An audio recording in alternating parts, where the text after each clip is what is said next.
Hello everyone, मेरा नाम है अंजलि और स्वागत है आप सबका मेरे चैनल स्टडी विद अंजलि में। बाकी आज की वीडियो में हम लोग पढ़ने वाले हैं the summer of beautiful white horse chapter को, जिसे लिखा है विलियम सरोवर ने। देखो, इस चैप्टर के ऑथर का नाम यूजुअली आता नहीं है, तो तुम्हें याद रखना है तो रखो, नहीं रखना तुम्हारी मर्जी। बट देखो, 11th के बोर्ड वगैरह तो नहीं होते हैं, तो हो सकता है तुम्हारे स्कूल वाले ऑथर का नाम पूछ दे। खैर देखो, इस चैप्टर के नाम से ही तुम्हें पता चल रहा होगा कि यह चैप्टर जो है ना, यह एक ब्यूटीफुल हॉर्स की कहानी है। लेकिन इस हॉर्स के साथ आखिर इंसान कौन कौन थे? मेनली 2 इंसान हैं और 2 ही कज़न हैं। पहला इंसान का नाम है अरम और दूसरे का नाम है मुराद। बट टेंशन मत लो, बस 2 ही कैरेक्टर्स नहीं हैं, इस चैप्टर में बहुत सारे कैरेक्टर्स हैं एंड इन सभी कैरेक्टर्स का नाम तुम्हें याद रखना होगा। सबसे पहले मेन कैरेक्टर का देख लेते हैं। हाय, मेरा नाम है अरम और मैं सिर्फ 9 साल का हूँ और मेरा सपना है एक घुड़सवारी करने का। मुझे घुड़सवारी करना बहुत पसंद है, हालांकि आज तक मैंने एक बार भी घुड़सवारी करी नहीं है। यह बस मेरा सपना है। मैं हूँ मुराद और मैं अरम का कज़न हूँ। पता है, लोग मुझे पागल समझते हैं, पता नहीं क्यों। अब मैं खुद की क्या तारीफ करूँ, मैं दिल का बहुत अच्छा हूँ। मैं हूँ अंकल खुसरो और मेरी मूंछें बहुत बड़ी बड़ी है और मेरा जो टेम्पर है ना, बिल्कुल बॉम्ब की तरह है, कभी भी फट जाता है। मैं बहुत गुस्सैल आदमी हूँ और जब मैं बात बात पर बोलता हूँ, इसमें कोई हार्म नहीं है, इस पर कोई ध्यान मत दो। हेलो दोस्तों, मैं हूँ जॉन बायरो और मैं एक किसान हूँ। इस कहानी में मेरा एक घोड़ा चोरी हो जाता है। अब कुछ सब कैरेक्टर्स के नाम भी जान लो जिनका रोल इस स्टोरी में बस कुछ सेकंड के लिए है। सबसे पहला कैरेक्टर है अरब, जो कि खुसरो अंकल का बेटा है। दूसरा कैरेक्टर आते हैं हमारे जोराब अंकल, जो कि मुराद के फादर हैं और यह बहुत ही ज़्यादा प्रैक्टिकल आदमी है। तीसरा कैरेक्टर है अरम की मम्मी। इस चैप्टर में कोई भी नाम नहीं दिया गया है, इस स्टोरी में इनका कोई भी नाम नहीं है। इनको बस अरम की मम्मी के नाम से ही तुम लोग जान सकते हो और यह बहुत ही ज़्यादा नर्मदिल औरत है। चौथा कैरेक्टर है फिटवेजियन, जो कि इस स्टोरी में एक फार्मर है और इसका एक बहुत बड़ा सा वाइन यार्ड भी है। देखो, आज के टाइम में तो ज़मीन होना बहुत बड़ी और रिचनेस वाली बात होती है, लेकिन उस टाइम पर उतनी ज़मीन की वैल्यू नहीं होगी, इसलिए वो एक फार्मर ही हैं। खैर, मैं भी किस मुद्दे पर आ रही हूँ, चलो अब सीधा चैप्टर एक्सप्लेनेशन स्टार्ट करते हैं। तो यह कहानी कुछ ऐसे स्टार्ट होती है। एक लड़का जिसका नाम अरम है, वह सुबह से सो रहा होता है और वो सिर्फ 9 साल का है।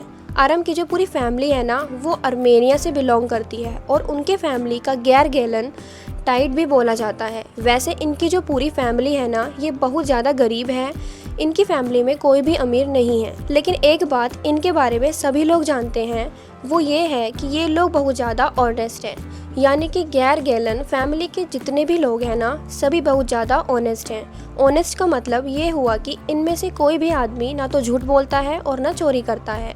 और एक बात बताऊं, इनके पूरे फैमिली में से किसी का भी घोड़े से कोई लेना देना नहीं है। तो फिर इस चैप्टर का नाम the summer of beautiful white horse क्यों रखा गया, वो आगे पता चलेगा। देखो, मेरा एक कज़न है जिसका नाम है मुराद और लोग ना उसे पागल कहते हैं, हालांकि मुझे वो बिल्कुल भी पागल नहीं लगता। हालांकि एक दिन क्या होता है, वो सुबह सुबह 4 बजे मेरे घर आ जाता है और मुझे कहता है कि अरम जल्दी से बाहर निकल, देख तेरा भाई क्या लेकर आया है। मैं तुरंत अपने बेड से जंप करता हूँ और विंडो के पास जाता हूँ और विंडो में से जो चीज़ देखता हूँ ना, उस पर मुझे बिल्कुल भी यकीन नहीं होता। जो मुराद था ना, वो एक बहुत ही खूबसूरत, बहुत ही ब्यूटीफुल वाइट हॉर्स के ऊपर बैठा हुआ था। इसलिए मैं अपनी आंखों को मलने लगता हूँ। यह सोचता हूँ कि कहीं ये सपना तो नहीं है, लेकिन आंखों को मलने के बाद भी मुझे सेम चीज़ दिखाई देता है। जो मुराद था ना, वो एक ब्यूटीफुल वाइट हॉर्स के ऊपर बैठा हुआ था। इस मोमेंट को देख के मुझे यकीन हो जाता है कि मैं कोई सपना नहीं देख रहा हूँ, ये एक रियलिटी है। इसलिए मैं मुराद से पूछता हूँ कि मुराद, तूने ये हॉर्स कहाँ से लाया है? भाई जल्दी नीचे आ, तू कोई सपना नहीं देख रहा है। अगर तुझे घुड़सवारी करनी है तो जल्दी नीचे आना होगा। देखो, हमारी जो पूरी फैमिली है ना, वो इतनी ज़्यादा गरीब है कि हमारे दूर के रिश्तेदार भी गरीब ही रहते हैं। पॉवर्टी यानी कि जो गरीबी है ना, वो हमारे खून में समाई हुई है, क्योंकि हम खानदानी गरीब है। हालांकि एक बात अच्छी है, हमारी जो फैमिली है ना, वो ऑनेस्टली के लिए जानी जाती है। इसलिए मैं सोच में पड़ जाता हूँ कि आखिरी में ये जो ब्यूटीफुल वाइट हॉर्स है ना, ये मुराद के पास आया तो आया कहाँ से, क्योंकि हमारी फैमिली तो गरीब है। मुराद इस हॉर्स को खरीद तो सकता नहीं है। और रही चोरी की बात, तो नहीं, मुराद चोरी नहीं कर सकता। शायद क्योंकि वह भी गैर गैलर में फैमिली से ही बिलोंग करता है और गैर गैलर फैमिली में आज तक किसी ने चोरी नहीं की है। ऑब्वियस सी बात है कि हमारी फैमिली तो ऑनेस्टी के लिए जानी जाती है, तो इसलिए मैं सोच में पड़ गया हूँ कि आखिर मुराद के पास ये हॉर्स आया तो आया कहाँ से। और देखो, मेरा सपना है कि घुड़सवारी करने का, इसलिए मैं मुराद को मना नहीं कर पा रहा हूँ। चलो एक बार मुराद से पूछ ही लेता हूँ। मुराद, तुम्हें कहीं इस हॉर्स को चुराया तो नहीं है ना? ओ हो जाता, सवाल जवाब मत कर। अगर तुझे घुड़सवारी करनी है तो जल्दी नीचे आ जा। इसके बाद मैं तुरंत मुराद से कहता हूँ कि मुराद रुको, मैं तुरंत कपड़े बदल कर आता हूँ। हाँ पर जल्दी करो। इसके बाद मैं तुरंत अपने विंडो से कूदता हूँ और मुराद के पीछे उस हॉर्स के ऊपर बैठ जाता हूँ। देखो, हमारा जो घर है ना वो वॉलनट एवेन्यू के पास है, जिसके पीछे वाइन यार्ड्स हैं और कंट्री रोड्स भी है। इसके बाद हम उस हॉर्स को दौड़ाते हुए उस जगह से जाते हैं जो हमारे घर के पीछे है। और ये जो फीलिंग थी ना, ये बहुत ज़्यादा अच्छी थी, बहुत ज़्यादा शानदार थी। मुझे हॉर्स के ऊपर बैठकर बहुत ज़्यादा मज़ा आ रहा था। जो ताज़ी ताज़ी हवा थी वो डायरेक्ट मुझ पर पड़ रही थी। मेरा जो दिल था ना वो बहुत खुशी से बावला हो चुका था। मैं बहुत ज़्यादा खुश था हॉर्स राइडिंग करके। और फिर क्या, वो जो हॉर्स होता है ना वो इतना तेज़ दौड़ता है कि हम सिर्फ 3 मिनट में वापस वेलनेस एवेन्यू पहुंच जाते हैं। और इस पॉइंट पर जो मुराद होता है ना वो बहुत ज़ोर ज़ोर से चिल्लाने लगता है। जो मुराद था ना वो खुशी के मारे चिल्ला रहा था। और यही कुछ वजह है जिस वजह से लोग मुराद को पागल समझते हैं। देखो, हर फैमिली में एक न एक पागल जरूर होता है, और मुराद से पहले ये टाइटल दिया गया था उसके अंकल को, जिसका नाम है अंकल खुसरो। जो अंकल खुसरो थे ना, उनकी मूछें बहुत बड़ी बड़ी थी और उनकी जो खोपड़ी थी, जो सर था ना, वो बहुत ज़्यादा पावरफुल और बहुत ज़्यादा सख्त था। और वो बहुत ज़्यादा इम्पेशेंट भी थे, यानी कि उनके अंदर बिल्कुल भी सब्र नहीं था। वो हर बात पर बोलते थे इसमें कोई हार्म नहीं है, इस पे कोई ध्यान मत दो। चलो तुम्हें एग्जाम्पल देकर समझाता हूँ। खुसरो अंकल, आपकी बीवी किसी और के साथ भाग गई। हाँ तो क्या हुआ, इसमें कोई हार्म नहीं है, इस पर ध्यान मत दो। खुसरो अंकल, आपका बेटा गिर गया। हाँ तो क्या हुआ, इसमें कोई हार्म नहीं है, इस पर ध्यान मत दो। यह तो मैंने तुम्हें फनी वे में बताया। अब चलो मैं तुम्हें एक रियल इंसिडेंट बताती हूँ। एक दिन क्या होता है, खुसरो अंकल बार्बर शॉप में दाढ़ी बनवा रहे थे, तभी उनका बेटा अरब एक ब्लॉक से दौड़ते हुए आता है और बोलता है, पापा घर में आग लग गई है। तो जो खुसरो अंकल होते हैं वो बोलते हैं कि अरे क्या प्रॉब्लम है, मैंने बोला ना इसमें कोई हार्म नहीं है, इस पर ध्यान मत दो। जिस पर बार्बर भी शौक हो जाता है। वह बार्बर उनसे कहता है कि सर, आपके घर में तो आग लग गई है ना। जिस पर वह फिर से बोलते हैं, हाँ तो क्या हो गया, इसमें कोई हार्म नहीं है, इस पर ध्यान मत दो। वैसे देखो, मुराद का यह जो पागलपन है ना, यह उसे ट्रांसफ़र कहाँ से हुआ है पता है? उसके अंकल खुसरो से। हालांकि मुराद के जो फादर हैं, जिनका नाम जोरैब है, वह बहुत ही ज़्यादा प्रैक्टिकल इंसान है, वो बिल्कुल भी पागल नहीं है। पर कहते हैं ना, a man can be father of his son body but not his spirit. यानी कि एक इंसान अपने बच्चे का बाप तो हो सकता है, लेकिन अपने बच्चे की आत्मा का बाप नहीं हो सकता। यानी बच्चा अंदर से कैसा निकलेगा यह उसका बाप डिसाइड नहीं कर सकता। यह तो उसके बच्चे के जीन्स और उस बच्चे की मेंटालिटी पर डिपेंड करता है। इसलिए जो मुराद का स्पिरिट है, यानी कि मुराद की जो आत्मा है ना, उसके आत्मा में कूट कूट के पागलपन भरा हुआ है, और यह पागलपन उसे अंकल खुसरो से आया है। चल अरम, अब नीचे उतर जा, क्योंकि अब थोड़ी देर मुझे अकेले राइड करना है। हाँ ठीक है, लेकिन मुझे भी हॉर्स को अकेले राइड करना है, क्या मैं बाद में कर सकता हूँ? देखो, ये तो इस हॉर्स पर डिपेंड करता है कि हॉर्स तुझे राइड करने देगा या फिर नहीं देगा, क्योंकि मेरा तो एक वे है इस हॉर्स के साथ, यानी कि मेरा एक रिश्ता है इस हॉर्स के साथ, इसलिए यह हॉर्स मुझे राइड करने देता है। हाँ, तुम्हारा जैसा भी रिश्ता हो हॉर्स के साथ, मेरा भी रिश्ता है हॉर्स के साथ। यह हॉर्स मुझे भी राइड करने देगा जैसे यह हॉर्स तुम्हें राइड करने दे रहा है। All right. पर देख, मैं तो तेरी सेफ्टी के लिए बोल रहा था। अगर तुझे राइड करना है तो तू कर लेना, लेकिन अब नीचे उतर, मुझे अकेले राइड करना है। इसके बाद मैं नीचे उतरता हूँ और जो मुराद होता है ना, वो जोर से हॉर्स के हिल्स पर किक करता है और चिल्लाते हुए कहता है कि वजह रन। इसके बाद जो हॉर्स होता है ना, वो 2 पैर पर खड़ा होता है और एकदम तेजी से दौड़ने लगता है। इसके बाद जो फील्ड्स, ग्रासेस, डिचेस सबको क्रॉस करते हुए सिर्फ 5 मिनट में वापस आ जाता है। और अब हॉर्स राइडिंग करते करते काफ़ी टाइम बीत चुका था और जो सन था ना, वो भी निकलना स्टार्ट हो रहा था। हमने 4 बजे से ही हॉर्स राइडिंग स्टार्ट कर दिया था ना, इसलिए अब सन निकलने लगा था। अब मेरी बारी आती है, मैं हॉर्स के ऊपर बैठता हूँ और हॉर्स के हिल्स पर जोर से किक करता हूँ, लेकिन जो हॉर्स होता है वो आगे नहीं बढ़ता है, वो हिलता ही नहीं है। लेकिन फिर अचानक से वो उठ जाता है और भागने लगता है। वो जो हॉर्स होता है ना, वो बहुत तेज़ी से दौड़ता है, पर इरिगेशन डिचेस की जगह वो करेन हालिबियन के वाइन यार्ड की तरफ भागने लगता है। और इस वजह से मैं बहुत ज़्यादा डर जाता हूँ, पैनिक हो जाता हूँ और हॉर्स के ऊपर से गिर जाता हूँ। और तभी मैं देखता हूँ कि जो मुराद होता है ना, वो दौड़ते हुए मेरी तरफ आ रहा है। अबे बीकेएल जल्दी उठ, हमें जल्दी से उस हॉर्स को ढूंढना है। मुझे तेरी बिल्कुल भी फिक्र नहीं है, लेकिन देख अगर वो हॉर्स हमें सुबह से पहले नहीं मिला ना तो हम दोनों गंदा फंसेंगे। इसलिए हमें शहर के उठने से पहले यानी कि सुबह होने से पहले उस हॉर्स को ढूंढना होगा। इसके बाद क्या पूरे आधे घंटे तक ढूंढने के बाद हमें वो हॉर्स मिलता है। और इसके बाद जब मैं मुराद का चेहरा देखता हूँ तो उसके चेहरे से ऐसा बिल्कुल भी नहीं लग रहा था कि वो हॉर्स को वापस रिटर्न करने वाला है।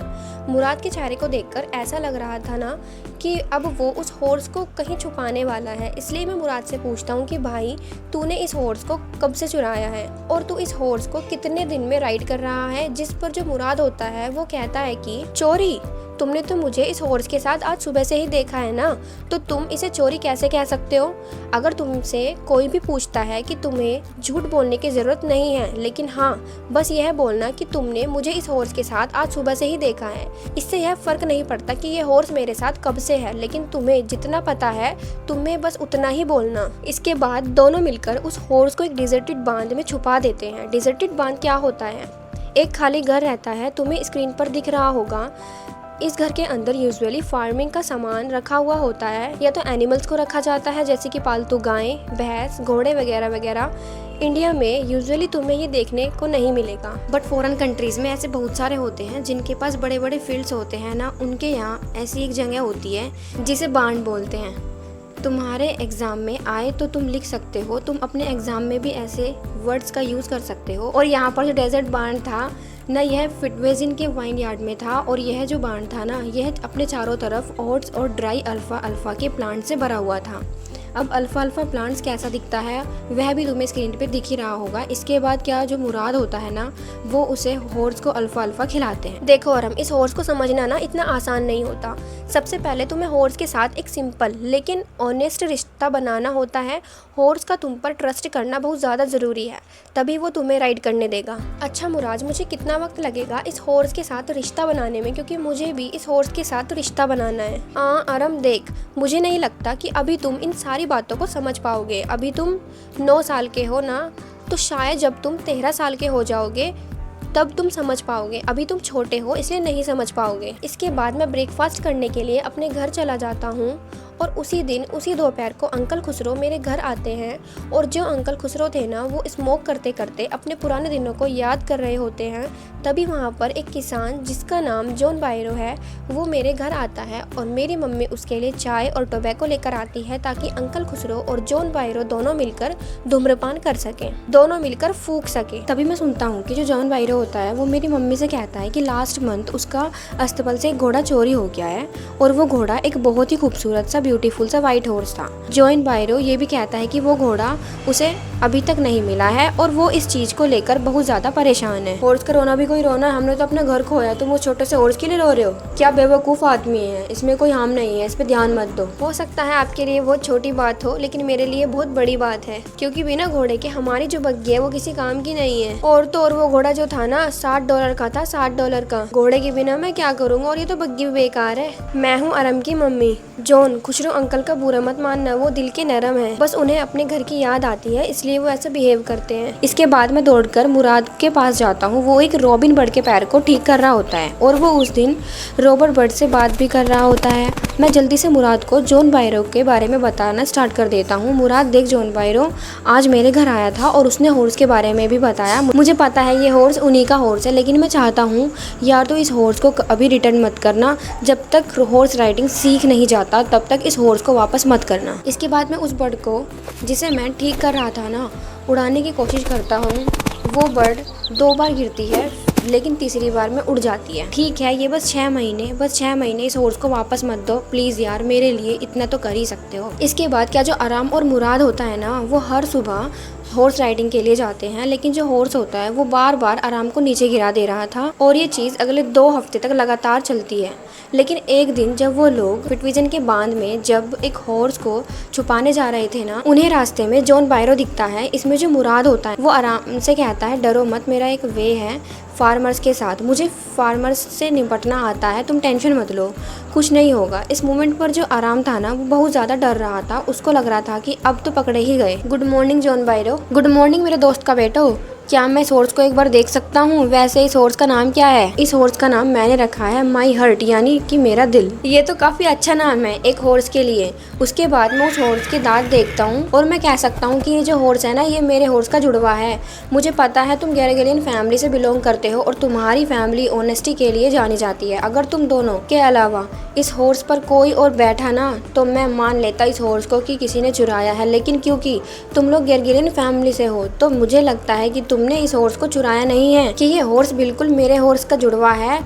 गुड डे बच्चों, अब तुम जा सकते हो। Good day John बायरो। इस इंसिडेंट के बाद जो आराम और मुराद होता है ना, दोनों मिलकर डिसाइड करते हैं कि अब वो उस हॉर्स को वापस देकर जाएंगे। अगले सुबह वो दोनों मिलकर उस हॉर्स को जॉन बायरो के फार्म में रखने चले जाते हैं। और इस मूवमेंट में जब वो लोग वहाँ पे पहुँचते हैं ना, तो वहाँ पे एक तो बहुत सारे डॉग्स थे जिनको देखकर आराम डर जाता है, लेकिन मुराद नहीं डरता है। वो फिर से बोलता है कि मेरा एक वे है इन डॉग्स के साथ। नहीं नहीं आराम, मुझे पता है कि अगर ये डॉग्स भौंकेंगे ना तो जॉन बायरो उठ जाएगा, लेकिन तुम फिक्र मत करो, मेरा एक वे है डॉग्स के साथ, यानी कि मेरा रिश्ता डॉग्स के साथ भी है, और इसलिए जो डॉग्स हैं ना ये नहीं भौंकेंगे। और सच में वो जो डॉग्स होते हैं वो मुराद को कुछ भी नहीं करते हैं। इसके बाद उससे हॉर्स को रखकर अलविदा करने की बारी आती है। और इस मोमेंट पर जो मुराद होता है ना, वो बहुत ज़्यादा इमोशनल हो जाता है, क्योंकि सच में मुराद का और उस हॉर्स का रिश्ता बन गया था। इसलिए जो मुराद होता है ना, वो उस हॉर्स को एक लास्ट टक देता है, उसका नोज़ से अपने नोज़ को टच करता है और उस हॉर्स को वही छोड़कर चला आता है। यहाँ पर हमें ये समझ में आता है कि मुराद हॉर्स को समझता था जैसे कोई और नहीं समझता था,